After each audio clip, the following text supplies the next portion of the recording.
Good morning प्यारे बच्चों। आज हम लोग पढ़ेंगे मंजरी कक्षा 7 पाठ 16 क्या निराश हुआ जाए। क्या निराश हुआ जाए पाठ हजारी प्रसाद द्विवेदी जी का लिखा हुआ है। लेखक वर्तमान घटनाओं से इतना आहत हो गया कि उसने एक पाठ की रचना कर डाली, क्या निराश हुआ जाए। तो सबसे पहले हम लोग पढ़ेंगे लेखक का परिचय, उसके बाद पाठ का सारांश, उसके बाद अन्य चीज़ें। लेखक परिचय इस प्रकार है। क्या निराश हुआ जाए पाठ पद्म भूषण से सम्मानित हजारी प्रसाद द्विवेदी जी का लिखा हुआ है। इनका जन्म 19 अगस्त सन 1960 को बलिया जिले के ओझवलिया नामक गांव में हुआ था। इनकी प्रमुख रचनाएं हैं कबीर, हिंदी साहित्य की भूमिका, सूर साहित्य, हिंदी साहित्य का आदिकाल, बाण भट्ट की कथा, चारुचंद्र लेख, अनाम दास का पोथा, अशोक के फूल, कुटज इत्यादि। इनकी रचनाओं में भारतीय संस्कृति और जीवन मूल्यों की गहरी छाप है।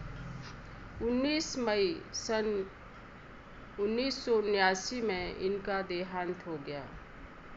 तो चलिए अब हम लोग पढ़ेंगे पाठ का सारांश।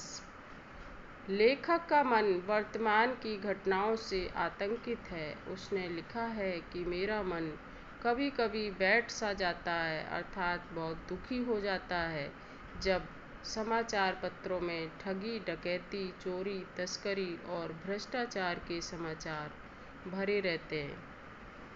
आरोप प्रत्यारोप का वातावरण कुछ ऐसा बन गया है कि लगता है देश में कोई ईमानदार व्यक्ति रहा ही नहीं। हर व्यक्ति संदेह की दृष्टि से देखा जाता है।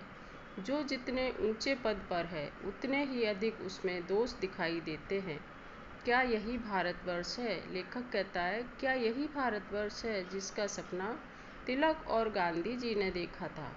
रविन्द्रनाथ ठाकुर और मदन मोहन मालवीय की महान संस्कृति सभ्यता किस अतीत के गहवर अर्थात गुफा में डूब गई है। आर्य और द्रविड़, हिंदू और मुसलमान, यूरोपीय और भारतीय आदर्शों की मिलन भूमि मानव महासमुद्र कहाँ क्या सूख ही गया है। मेरा मन कहता है, लेखक कहता है कि मेरा मन कहता है ऐसा नहीं हो सकता। हमारे महान मनीषियों के सपनों का भारत है और रहेगा।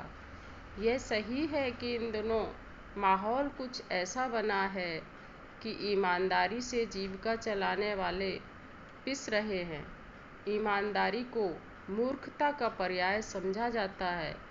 ऐसी स्थिति में प्रश्न यह उठता है कि क्या निराश हुआ जाए। वस्तुतः मनुष्य की उन्नति के जितने विधान बनाए गए हैं उतनी ही मात्रा में लोभ मोह जैसे विकार भी दिखाई देते हैं, जिससे भारत के पुराने आदर्श और भी अधिक महान और उपयोगी दिखाई देने लगे हैं। लेखक ने एक टिकट बाबू की ईमानदारी और एक बस कंडक्टर की कर्तव्य परायणता का उदाहरण देकर संतोष व्यक्त किया है।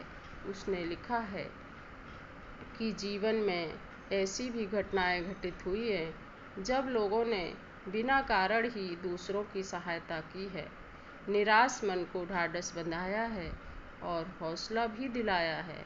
इसलिए अभी भी आशा की किरण बुझी नहीं है। हमारा भारत महान था, महान है और महान रहेगा। ये थे लेखक के विचार। अब हम लोग पढ़ेंगे अभ्यास प्रश्न। प्रश्न 1 है, क्या कारण है कि आजकल हर व्यक्ति संदेह की दृष्टि से देखा जा रहा है? उत्तर है, आजकल अच्छे लोगों की अपेक्षा बुरे लोग अधिक दिखाई देते हैं। इसका कारण यह है कि गुणों पर कम ध्यान दिया जाता है और दोषों को बढ़ा चढ़ाकर दिखाया जाने लगा है। हमारे न्यूज़पेपर, हमारी मीडिया भी यही कार्य आजकल कर रहे हैं कि जो अच्छा कार्य कर रहे होते हैं उनको दिखाने के बजाय बुरी चीज़ों को अधिक दिखाना पसंद करते हैं। प्रश्न 2 है, लोगों की जीवन के महान मूल्यों के प्रति जो आस्था थी वह क्यों हिलने लगी है? उत्तर है, जीवन के महान मूल्य धीरे धीरे नष्ट हो रहे हैं। समाचार पत्रों में ठगी, डकैती, चोरी, तस्करी और भ्रष्टाचार के समाचार भरे रहते हैं। ऐसा लगता है कि दुनिया में अब कोई ईमानदार व्यक्ति रहा ही नहीं है। हर व्यक्ति संदेह की दृष्टि से देखा जाता है। जो जितने ऊंचे पद पर है उतने ही उसमें दोष दिखाई देते हैं। बेईमान, स्वार्थी, धूर्त लोग फल फूल रहे हैं और गरीब, ईमानदार और श्रमजीवी लोग दिनों दिन पिस रहे हैं। जीवन के महान मूल्यों और आदर्शों का मजाक उड़ाया जाता है। यही कारण है कि आजकल महान मूल्यों के बारे में लोगों की आस्था हिलने लगी है। अगला प्रश्न है, किन घटनाओं के आधार पर लेखक को लगा कि मनुष्यता अभी खत्म नहीं हुई? उत्तर है, एक टिकट बाबू की ईमानदारी और एक बस कंडक्टर की कर्तव्यपरायणता की घटनाओं के आधार पर लेखक ने कहा कि मनुष्यता अभी भी जिंदा है। बुराई में रस लेना बुरी बात है, लेकिन अच्छाई में उतना ही रस लेकर उसे उजागर न करना और भी बुरी बात है। क्यों?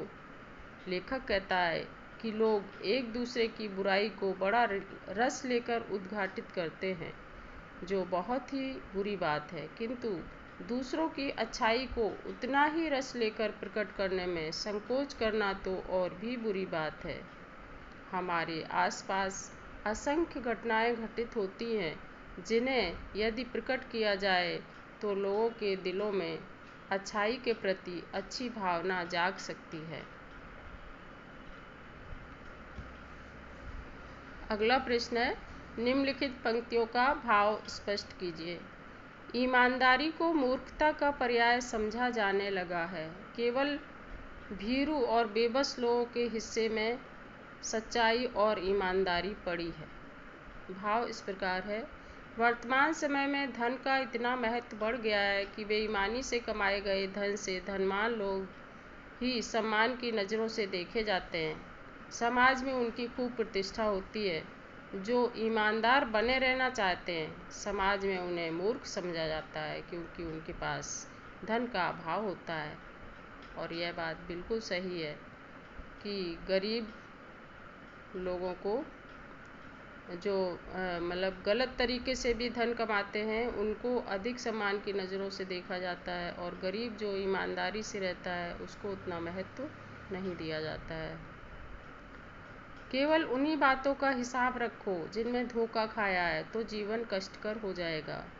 भाव इस प्रकार है, यदि केवल उन्हीं बातों का ध्यान रखा जाए जिनमें हमारे साथ धोखा हुआ है, हमें किसी ने तकलीफ पहुंचाई है, तो हमारा जीवन कष्टदायक हो जाएगा और हम जीवन का आनंद नहीं ले सकेंगे। अतीत की बुरी घटनाओं की याद में हम उलझे रहेंगे, अतः हमें कड़वी यादों को भुलाकर सकारात्मक घटनाओं से आशान्वित होना चाहिए। भूखे के लिए भूख की उपेक्षा नहीं की जा सकती और गरीब बीमार के लिए दवा की उपेक्षा नहीं की जा सकती। भाव इस प्रकार है, हमारे देश में वैसे तो भौतिक वस्तुओं के संग्रह को महत्व नहीं दिया जाता, लेकिन यदि कोई व्यक्ति भूखा है तो उसे अपने लिए भोजन जुटाने का उपाय करना ही पड़ेगा। उसी प्रकार यदि कोई बीमार है तो उसकी बीमारी की उपेक्षा नहीं की जा सकती, उसका इलाज कराना ही पड़ेगा। इसी प्रकार कानून का उल्लंघन करने वाले को सज़ा मिलनी ही चाहिए, उसे सुधारने के लिए सज़ा देनी ही पड़ेगी। महान भारत की संभावना बनी हुई है और बनी रहेगी। भाव इस प्रकार है, लेखक का कथन हमें यह संदेश देता है कि केवल कुछ बुराइयों को देखकर निराश नहीं होना चाहिए। देश में ईमानदार, कर्तव्यपरायण और अच्छे लोगों की भी कमी नहीं है। हमारा देश बुराइयों पर विजय अवश्य प्राप्त कर लेगा। हमारा भारत महान है और महान बना रहेगा, इसलिए हमें निराश नहीं होना चाहिए। पाठ में दिए गए अव्यय शब्द एवं उनका प्रयोग। अव्यय शब्द परिभाषा इस प्रकार है, जिन शब्दों के रूप में लिंग, वचन, कारक आदि के कारण कोई परिवर्तन न हो उन्हें अव्यय शब्द कहते हैं। अव्यय अर्थात जो व्यय ना हो, खर्च ना हो। अब हम लोग पढ़ेंगे अव्यय शब्द और उनका प्रयोग। अव्यय शब्द ये हैं क्योंकि, किंतु, परंतु, लेकिन, अथवा, इसलिए, चूंकि, ये सारे अव्यय शब्द हैं। क्योंकि मैं नानी के यहाँ नहीं जाना चाहती क्योंकि हमारी परीक्षाएं शुरू होने वाली है। किंतु वह गरीब था किंतु ईमानदार भी था। परंतु मैं आपसे ही मिलने आया था परंतु आप शहर से बाहर गए थे। अथवा तुम अंग्रेजी अथवा हिंदी में से कोई एक भाषा चुन लो। इसलिए मोहन मेरी बात नहीं मानता, इसलिए तो मैंने उससे कुछ कहना ही छोड़ दिया। चूँकि सुखी तुम एक मंत्री के बेटे हो, इसलिए तुम किसी पर भी अपनी मर्जी थोप सकते हो। तथा सच्चाई, ईमानदारी, कर्तव्य निष्ठा, स्वाभिमान, साहस तथा आत्मनिर्भरता वीर पुरुषों के गुण होते हैं। अतः वह आपसे मिलना नहीं चाहता, अतः आप यहाँ से चले जाएं। ये सारे शब्द जो हैं इन पर लिंग, वचन, कारक, काल आदि का कोई प्रभाव नहीं पड़ता है। ये सभी परिस्थितियों में एक जैसे रहते हैं, इसलिए इन्हें अव्यय शब्द कहते हैं। निम्नलिखित विशेषण शब्दों से भाववाचक संज्ञा बनाइए। जैसे निर्भीक से हो जाएगी भाववाचक संज्ञा निर्भीकता, जिम्मेदार से हो जाएगा जिम्मेदारी, कायर से कायरता, अच्छा से अच्छाई और बुरा से बुराई। तो बच्चों, ये था पाठ आपका, क्या निराश हुआ जाए। वीडियो को लाइक और शेयर एंड सब्सक्राइब करना ना भूलें। Thank you.